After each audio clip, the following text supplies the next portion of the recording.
Hi everybody, welcome to another episode of Fantasy Universe Wrestling Podcast. I am Standup Comedian Sean Deals.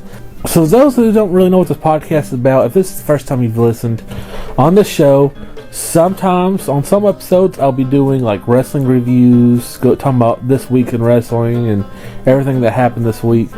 And then on some episodes I do a kind of like a fantasy what if universe, where what if every wrestler of all time is back in their prime, and we've actually already drafted a Raw and SmackDown brand of like the greatest of all time in their prime, like today wrestlers from the 80s, 70s, 60s, and we put them all in two different rosters, and we have like a fantasy universe, like what would happen, and we actually go through a whole calendar year of like January to December of what's going to happen. That's going to come out soon. We've already done the draft episode where we picked 100 superstars, 50 for each brand, and really excited. That's going to be coming out soon. I'm almost done with the first 2 weeks. We're going to try and do 2 weeks at a time. Alright, so on this week though, we're going to do just wrestling reviews. This week on the show, I'm going over 5 different shows. I'm going over Raw, I'm going over NXT, SmackDown, NWA Power 136, and NXT Deadline. So let's go ahead and jump into Raw. First up, we have Drew McIntyre. He delivered a promo on the beginning of Raw, and Sammy comes out because they're going to have a match anyway, and he says Sammy deserved his ass whooping from the Bloodline. He's like, hey, that's on you. I actually liked how he brought up the fact of Sammy being a heel before turning face, and he was actually running from Drew McIntyre, and that's kind of how he did start the Bloodline, because they were feuding with McIntyre the same time Sammy was, and that's how he kind of weaseled his way into the Bloodline. I actually loved the fact that he brought that up. I thought that was really cool. And then so Drew and Sammy had a match. Drew won. Yeah, it looked kind of brutal too. I know after he lost to Seth, he said, I could have won, but I held back. And this looks like a match where he didn't hold back. So that was really cool. And he just whooped Sammy's ass. Becky and Nia Jax kind of had a confrontation. I said last week I think Nia would be going up against Rhea, but it looks like she's going to go after Becky soon. So they might have a match. Either I could see that match happening at the Royal Rumble, or, they got a lot of shows to fill between now and Royal Rumble, so that could be a year-end show. I think the last Raw of the year is going to be a pretty big one, or maybe even a Christmas episode. I really enjoy the holiday editions of Raw and SmackDown. Nia Jax and Shayna Baszler had a match. Unfortunately, Nia Jax won. I was really hoping after Shayna beat Ronda Rousey at SummerSlam, she was going to get a big push, but nothing came of it. My boy R-Truth invades the Judgment Day Clubhouse, which is becoming a highlight for me. I hope R-Truth kind of joins Judgment Day, actually. I don't know if turning full heel would maybe just like, I don't know, just hit him being like how Sammy was a honorary Uce. What if Truth is like honorary Judgment Day member? I think that'd be hilarious. Truth brought fucking TV in there is awesome. DIY versus Imperium. I think Hulu cut that one out for me. DIY won, of course, because Hulu hates DIY for me. I never really get to see a whole lot that they do. Very rarely they pop up on my Hulu. Another match Hulu cut, Natalya and Knox versus Carter and Chance. Carter and Chance won. You know what? If Hulu's going to cut a match, cut that one, because I wouldn't have gave a shit anyway. Not trying to be mean. I don't like the tag team of Natalya and Tegan Knox. That shit was just kind of thrown together because they didn't know what to do with either female. I like Natalya. I could think of 1,000 ways what I would do with her. I would just, honestly, if you're gonna have her do this shit, I would just put Natalya on NXT and have her be like maybe a top heel on NXT. Do something with her. Next up, another Shinsuke Nakamura wants to end Cody Rhodes. They will be fighting next week on Raw. I don't see the match like having a good end. I imagine something's going to happen. One of those shaky finishes. I think that's what's going to happen on Raw. They're going to have a match, but it's going to have a goofy outcome where something shouldn't happen. Next up, the Creed Brothers versus Dominic Mysterio and JD McDonough. This match I really enjoyed. The Creed Brothers just destroyed Dom Mysterio and JD McDonough. Also, Truth came out and was watching, supporting Judgment Day, which really kind of just distracted them. What it mattered because the Creed Brothers were killing them. Afterwards, Afterwards, Damian Priest was like, "Hey, what's going on? What happened out there?" And JD was trying to blame Truth, but Dom's like, "Nah, man, it wasn't even Truth. They were just too powerful for us." And I like that. I like that. Next up, we have our main event: Seth Rollins versus Jey Uso. Before they even came out, they had a backstage thing, and they're like, best of luck. But then they kind of got in each other's faces at the same time too. That was kind of cool. I like that. They come out and they have a match. I was surprised how much time they got. They got a lot of time. It was a really good match. I really enjoyed it. Though I couldn't enjoy it as much as it would have been a lot better if I didn't know who was going to win. And I was like, there ain't no way Jay's going to win. I hate to say it, but the title doesn't change a whole lot on Raw and SmackDown unless it's like a special Raw or SmackDown. So I was like, I kind of figured Jay wasn't going to win this. Seth won, and, great match. Is just, to me, if I know who's going to win, the match isn't as good. So, but, I mean, still, you can't take away what they did out there. They were both great. After the match, Drew McIntyre beats the shit out of Jey Uso. I kind of hope, this storyline ends soon with Jey and Drew. It's kind of getting boring. I mean, he's already screwed him out of 2 or 3 title shots. They just need to kind of wrap this one up. I think they need to have one blow-off match and move on. Okay, so now let's move to the next show. Let's do NWA Power 136. And let me I got a couple gripes I want to say at NWA.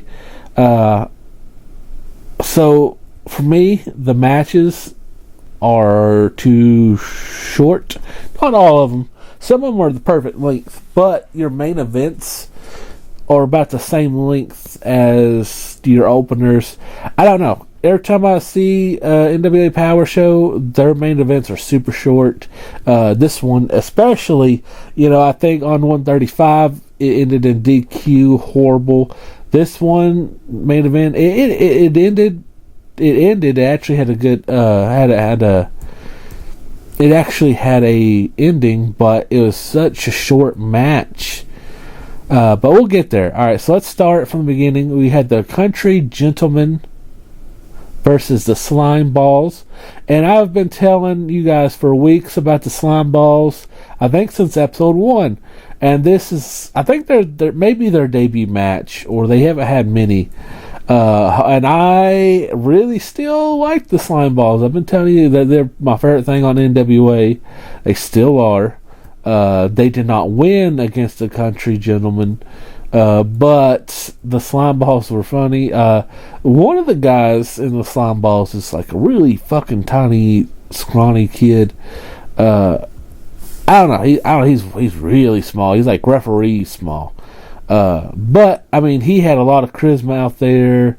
I thought the Slime Balls were actually going to be faces, but they're actually heels. Okay, that's fine. These guys, I'm telling you, they're just like the Nasty Boys back in the day. These guys are a lot of fun to watch. I wish they would have won, but the Country Gentlemen won the match, and the Slime Balls lost. Next up, we had Max the Impaler. She had a match against a female. I didn't get to write her name down, but Max the Impaler squashed the shit out of her. This is the first time I've seen Max the Impaler, and holy shit, this woman is crazy. She looks awesome. I really enjoyed Max the Impaler. I see why she's their champion. yeah, honestly, if I was another promotion, I'd try to sign her. She's awesome. Red Fury versus Joe Alonzo versus Luke Curtis. I don't know any of these guys. I didn't even write down who won. I just, don't know anybody in this show. This is like my 4th, 5th week, and with the exception of the slime balls, it's just too much going on. My problem with NWA, another problem I have with it, is it's 45 minutes per episode. This show needs to be structured better or longer. It needs to be either double this length if you're going to have this many roster members.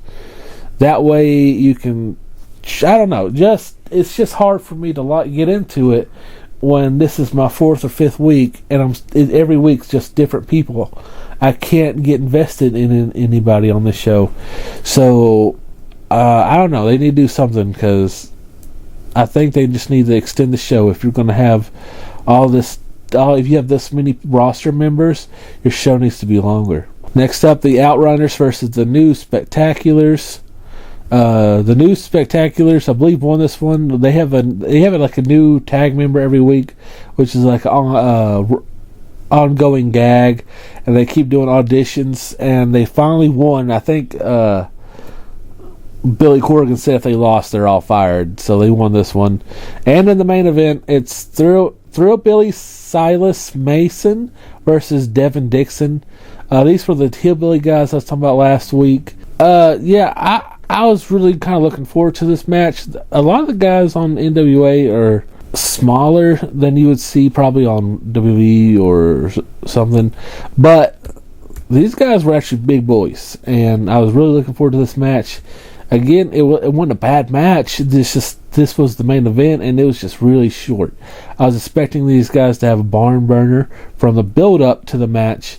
They didn't. It was a quick match, and I think that's just because every episode of NWA is 40-something minutes, 45 minutes usually at average. I don't know why they're not longer. They're on YouTube.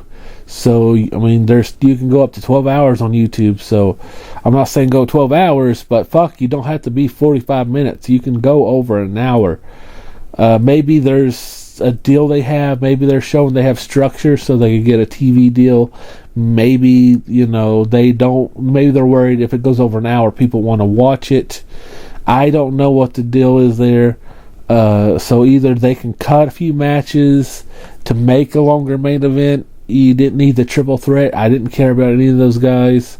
Could have cut that out for extra time. There's also a lot of excess shit on their show they could have cut out. Some backstage stuff. Just, you need longer main events, and I don't know. I have a lot of beef with NWA. I'm still going to keep watching it.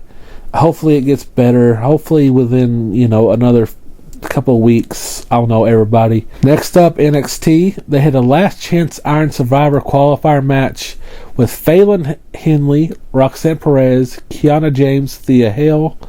I was actually surprised Phelan Henley won this one. I didn't expect her to win at all, but kind of glad she did. Next up, Lola Vice versus Tatum Paxley. Lola Vice won this one. I didn't really know any of these girls, but next up, Alpha Academy versus Meta 4. Super stoked Alpha Academy beat Meta 4. I love Alpha Academy, and this match was a lot of fun to watch. Another Chase U press conference. Again, I don't like anybody in Chase U. I think they're horrible, and I was ready for that to go over with. I don't give a fuck about that.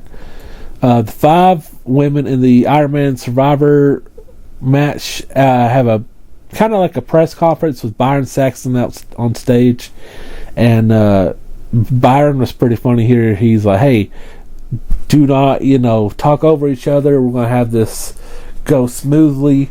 I guess he's new to WWE. I mean, I know he's not, but nothing ever goes smoothly at these things, so I don't know why he's expecting it would. And it didn't. They were all fighting each other by the end, and he was going crazy.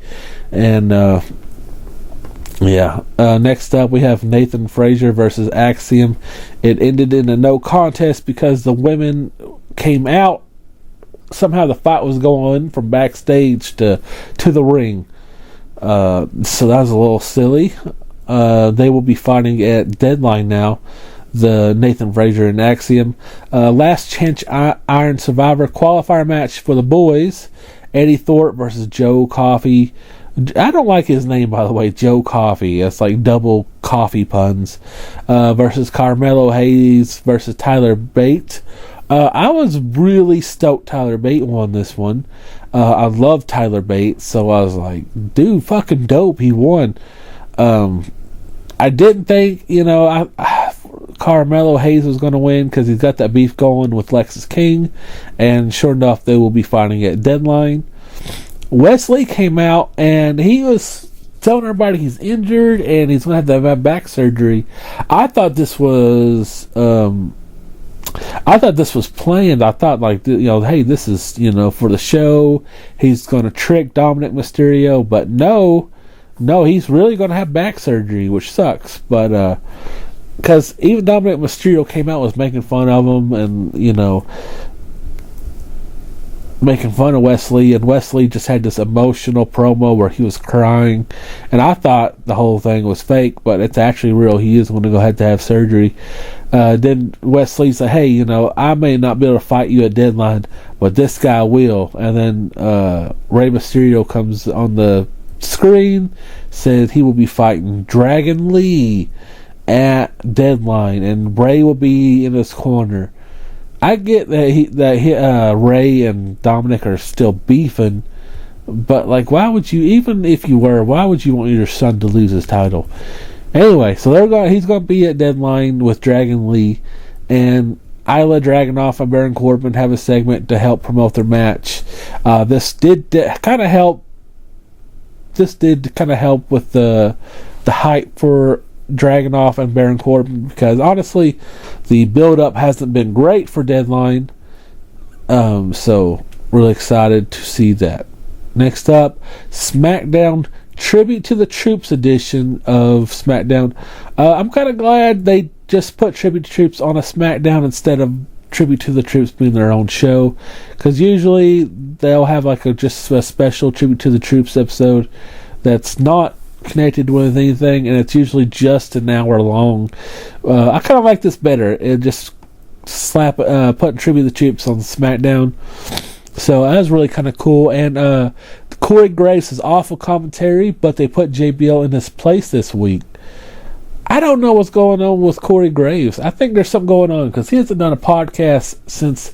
Now, he does have a newborn baby. Maybe you could say they haven't done a podcast because he's been busy with a baby. But they did have the Irish guy fill in on his podcast. Maybe that pissed Corey Graves off, because, hey, that's my podcast. Don't do it without me. And maybe they can't do the podcast because he does have the new baby. I don't know. Maybe everything's going on with the baby, but I was like, maybe he didn't want to be there because CM Punk's there. Or, I don't know why JBL's there is also because he started Tribute to the Troops. Maybe I'm overthinking the Corey Graves thing. Maybe not. But I do like seeing JBL on commentary. Him and Michael Cole have such a good chemistry together. And it's really nice. It's just a really feel-good, great episode of SmackDown. I really enjoy Tribute to the Troops. I think that's awesome. First up, we have Dragon Lee versus Santos Escobar. This is part of the United States Championship Tournament. Santos Escobar came out with interference by Dominic Mysterio.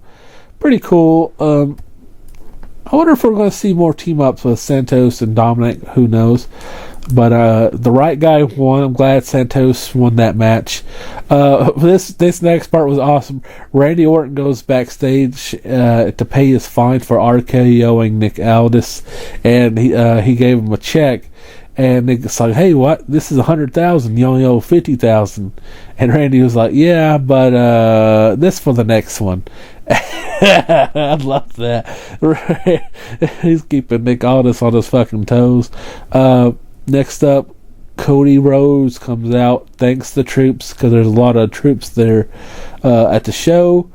and he thanked him for coming out, which is a nice segment. I'm glad they brought Cody Rhodes out for that.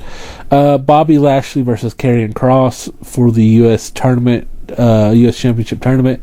Boy, do I feel bad for fucking Karrion Kross, because before Bobby came out, they're like, oh yeah, by the way, here's a former Army soldier, Bobby Lashley. He used to be in the Army, and they're at the tribute to the troops, and he's like, here's a U.S. veteran, Bobby Lashley, and Bobby comes out, everybody's going crazy for him, and here's Karrion Kross,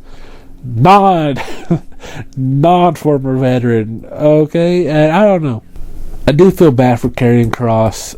He hasn't been on TV in a while. They actually had a NFL guy help out on commentary here, and sometimes when they have like special guest commentary, they're bad. This guy was actually really good. He actually knew stuff. Like, he knew the last time you saw Karrion Kross was against AJ Styles. I don't know if they gave him a note to say that, but it sounded like he knew what he's talking about.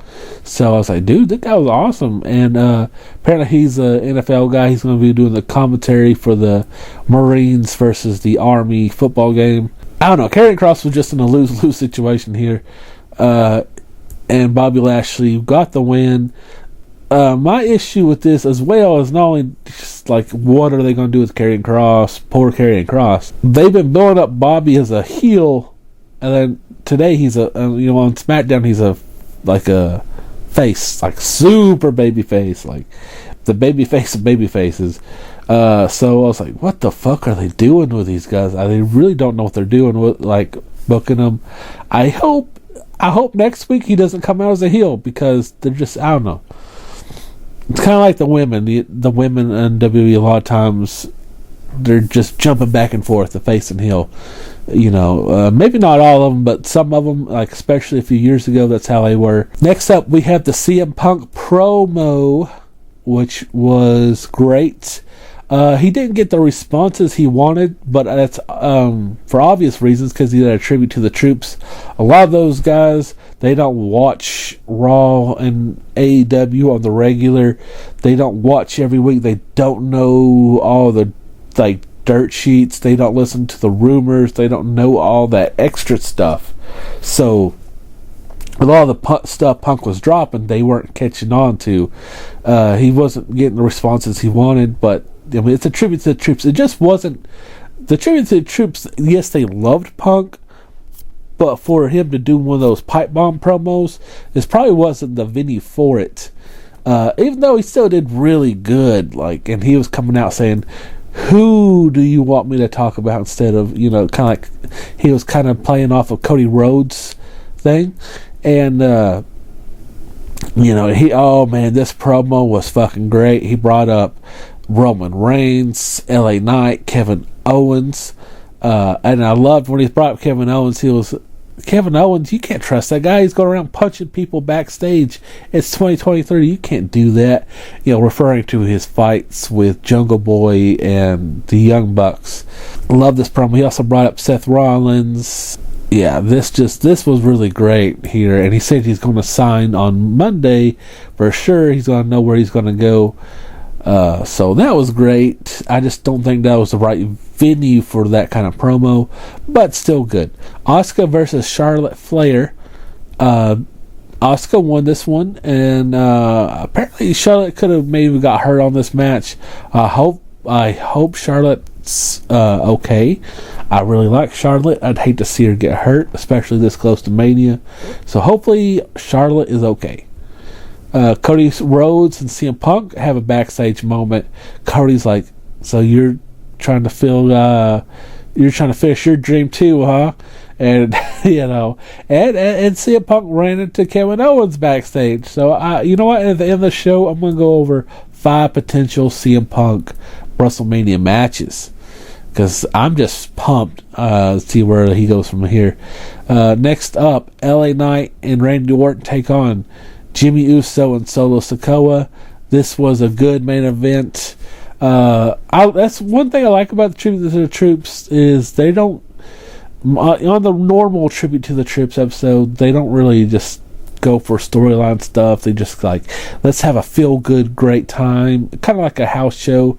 Usually your faces and baby faces are going to end the show on a happy note. And that's what we got here. LA and Orton. They were, I think there's even a mention of Randy Orton saying backstage, can he trust LA Knight? And they did. They were able to work together great and won. You know what? Me and Tazia were watching this, and I told Tazia, I was like, they would make a great tag team match. I wouldn't hate LA Knight and Randy Orton fighting Judgment Day for the tag team championships. I would not hate that at all. I would love it. That might be a possible future for both of these men. I thought LA Knight was going to go win the title, the U.S. title at Mania. He still might. But LA Knight and Randy Orton versus Judgment Day at Mania, would not hate that one bit. Alright, in our final show, we're going to review NXT Deadline. We have a pre-show match, Axiom versus Nathan Frazier. Really good match, actually, for, sometimes you get really good bangers on pre-show matches. A lot of people like, why do you watch the pre-show? I don't always, but it just depends on what level of fandom I'm in at the time. My wrestling fandom kind of just pivots a lot. Sometimes I'm like, let's not watch wrestling this week. I'm not feeling it. Sometimes I want to watch every fucking wrestling show I can get my dirty hands on. And it also just like depends on how much excitement I have on a pay-per-view. Like a lot of times, I especially like Survivor Series, I was so pumped. I was like, I just want to watch the pre-show. I just want to surround myself with wrestling. And this week, I was so pumped for NXT Deadline, so we threw the pre-show on. I just like listen to the guys talk. I listen to a lot of wrestling podcasts. I just love wrestling. Then we start the actual pay-per-view. After that, Axiom actually won that pre-show match. I was really surprised he won. And when the pay-per-view starts, Shawn Michaels comes out and does a little bit of promo. Then CM Punk comes out with Shawn Michaels. It was really cool seeing Shawn Michaels and CM Punk in the same ring. They looks like the guys were having a lot of fun with each other. Which I heard CM Punk kind of like talk shit about Triple H and Shawn Michaels a lot in the past. Looks like he's getting over it, and it's kind of nice to seeing them all good friends now. And Punk, it looked like him and Shawn were doing a lot of ad-libbing, which was great. They were just out there having fun. CM Punk hinted he could sign with NXT. He's fucking not, obviously, but he could. I'd be okay with that if he did, but I know it's not going to happen. Our first match, we have Dragon Lee versus Dominic Mysterio for the NXT North American Championship. This was a really good match. I was really enjoying this one. Unfortunately, Dragon Lee beat Dominic Mysterio, and become the NXT North American Championship. Ray was all excited, like, yay, my son lost the title. That makes no fucking sense to me. I know y'all are beefing, but that's still your legacy, that's still your blood, that's still your son. Why would you want him to lose his title? I don't know, just don't make any sense. I guess we're just getting Ray out there to help support Lucha Wrestling. I don't know, I really want Dominic to retain, but it's fine. Next up, we have the Iron Man Survivor match for the females. This match was really good. Valiant Henley versus Blair Davenport versus Tiffany Stratton versus Lash Legend versus Kalani Jordan. Let me tell you, Lash really surprised me. She's whooping some fucking wholesale ass. She got two pins at once, which is fucking awesome. I was really surprised that Blair Davenport won this match. And, it was just a lot of fun. Yeah, so Blair Davenport won. I was expecting Tiffany or actually Lash to win that one. But I think, you know what? Lash surprised me the most. I haven't seen her wrestle but a handful of times.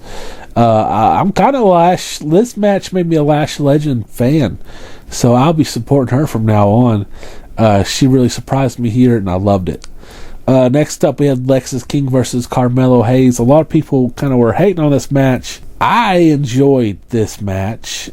Actually, I'm a I'm a really big Lexis King supporter. I would like Carmelo Hayes. Carmelo Hayes won, and he should have. Even though I'm always rooting for Lexis King, I mean Carmelo Hayes, he's gonna win. But I think it's just nice. This is Lexis King's first pay-per-view premium live event debut here. So I mean, it's fine he didn't win, but he's on one. I feel like Lexis King is about to reveal soon that Carmelo was the one who attacked Trick Williams. I don't know. I think this was just a good, it's just a good welcoming to Lexis King. I don't think he should have won. This was just his debut here. Also, can we talk about how fucking great his entrance is, Lexis King? Oh my, I loved it. I don't know. I'm ready for Carmelo and Trick to have their, I don't see Trick Williams winning at NXT New Year's Evil. So I think it's going to be Carmelo versus Trick at the NXT pay-per-view that's the weekend of WrestleMania. Okay, next up we have the Iron Man Survivor match for the men. Already kind of spoiled who's going to win that one. It's Tyler Bate versus Dijak versus Braun Baker versus Trick Williams versus Josh Briggs. Trick Williams won this one.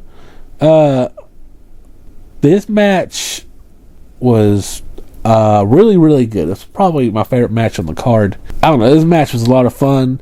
Dijak was. I'm not even that big of a Dijak fan, but he did really good here. Every man did really good here. Let me just say that. I loved Braun Breaker come out. I think he was the second to last guy to come out. He speared everybody. He got 3 pins in 40 seconds. He whooped ass. Trick Williams, he did great too, and he had 0 pins until the last 3 minutes and turned around and got 4 and 1. That was really fucking cool. I'm kind of glad Trick Williams won. I don't see him again winning at New Year's Evil. I think he'll lose, and I think he'll lose because of Carmelo Hayes. I think time New Year's Evil gets here, Carmelo will come out as a full heel. And so that I think that's going to come out. I think that's going to be the biggest match at NXT, whatever pay-per-view they have at Mania. Next up, they have Roxanne Perez versus Kiana James in a steel cage match. I didn't give a flying fuck about this match. This match was meh. It's just bad. I don't know. The end was bad. They didn't need to be in a steel cage.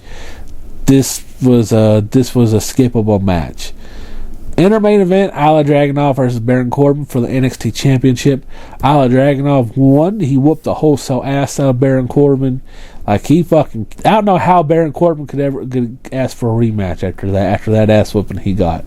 But I was actually, part of me was wanting Corbin to win, but I'm not mad Ilya Dragunov won. I love both guys, so we'll see what's going to happen from there. I could see Baron Corbin beating Dragon Lee for the NXT North American Championship.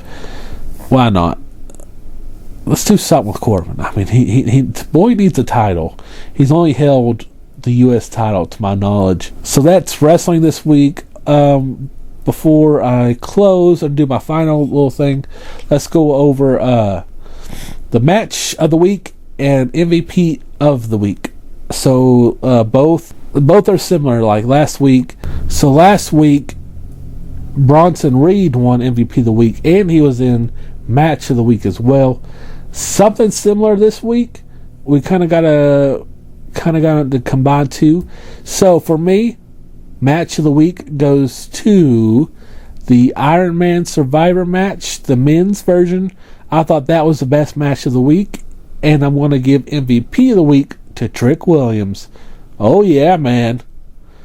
Also, another really quick note that we're talking about Trick Williams.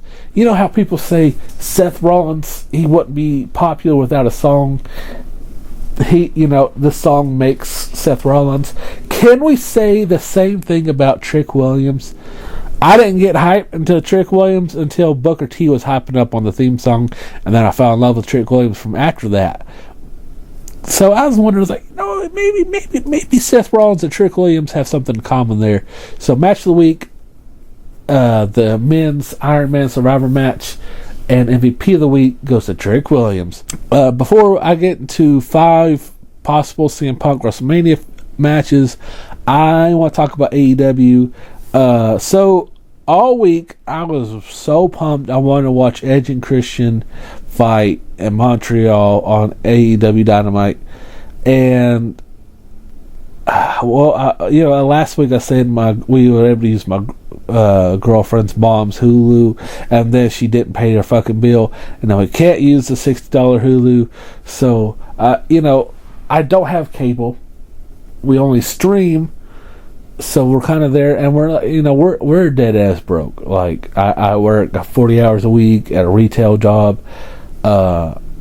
I could barely afford Christmas. Like, I'm barely scraping by to get everybody's Christmas gifts and pay my bills and shit like that. So I can't afford the $60 Hulu. I looked up every way to watch stuff online for AW. You can get Sling TV, which is $40 a month. You can get the $60 Hulu, or you get YouTube Live, maybe. And I thought about it. I was like, I could do that. I could do, maybe I could do $40 a month for Sling TV. But then you got AEW's $60 pay-per-view. And then, so you'd have to pay $100 a month to watch AEW if you don't have cable. And that would be the only reason I got Sling TV, or Hulu $60 version was just for AEW.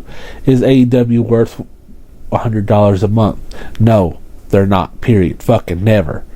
WWE I could watch on, regular Hulu, and $5 a month for Peacock. Okay, that's doable. So I think, a lot of people complain about AEW, not a lot of people showing up to their events, I just think they should go out of their way to make it more accessible for people. A lot of people like me aren't using cable anymore. They're just streaming. So if you're doing that, it's hard to watch your product. I want to watch AEW. I want to watch AEW Rampage. One of my favorite wrestlers, Danhausen, is on AEW Rampage. I want to see Danhausen. I want to watch MJF. I want to watch Edge and Christian. I will not go broke to watch these guys. I want to watch these guys. It's hard to be an AEW fan. You can say, people will say, hey, just shut up, get cable. Like, I don't want to go through all that shit. I want to be an AEW fan. It's just, it's hard for me to watch it. WWE's not trying to hide from everybody. They're making, they want you to be able to watch them. That's just my quick complaint. I did watch, AEW did drop half of the Edge and Christian match on YouTube. I did watch it there. It looked like it was like midway through the match, and they had that boys who works with Christian. His mom came out, hit Adam Copeland with a belt. The hit looked weak as fuck. Christian got the pin. I don't know why they got this dude's mom in here booking this shit. It looked stupid as fuck. So I don't know. I felt bad. Anyway, that's just my complaint about AEW. Like, make it fucking accessible. I know they got, I keep hearing stuff about them and HBO. I would love it if AEW went to HBO Max. I'd fucking love it. Do that, please. Let me watch your product. You got a guy here who wants to watch your product. It's just you making it hard for me to do it, because you just make it hard for me to get to it. Alright, final thing I'm going to do before I go. 5 different ways you could book CM Punk for WrestleMania. Now, last week I talked about CM Punk winning the Rumble, fighting Seth Rollins at WrestleMania for the world title.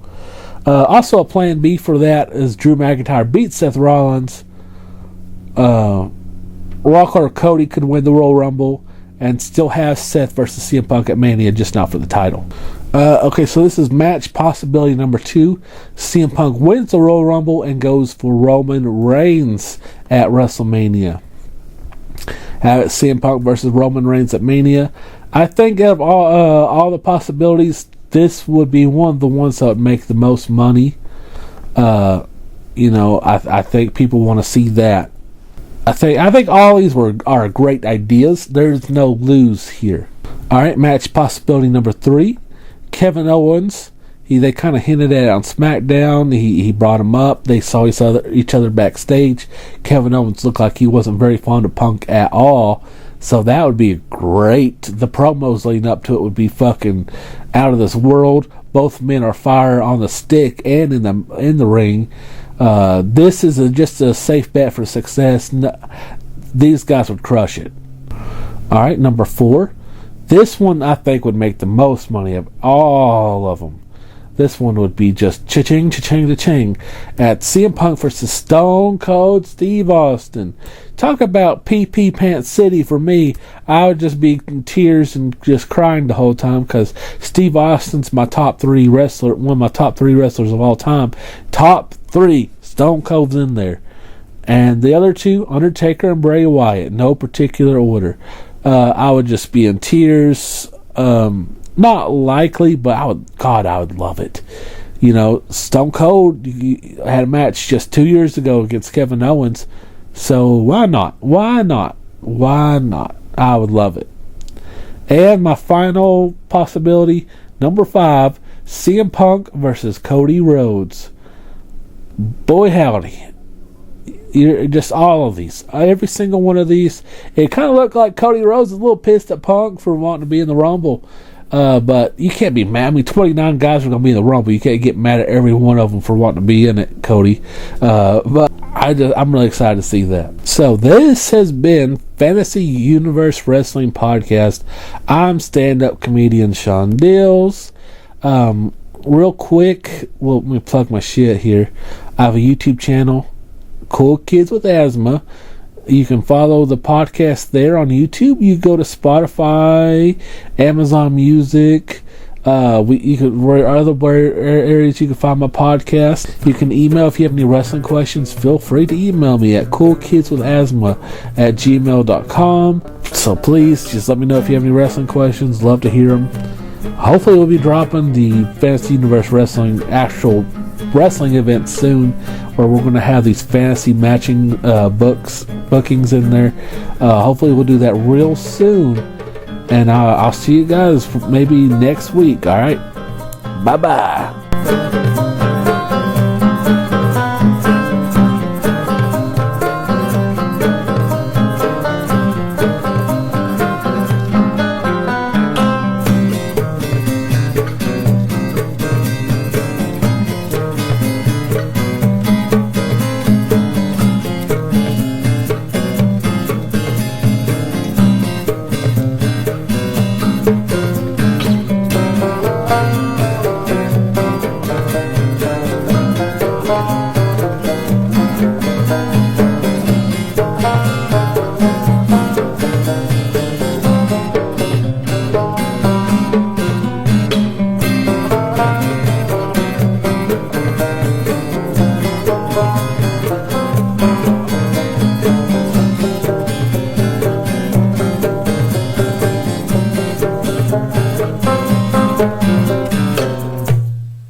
This has been a Cool Kids with Asthma production.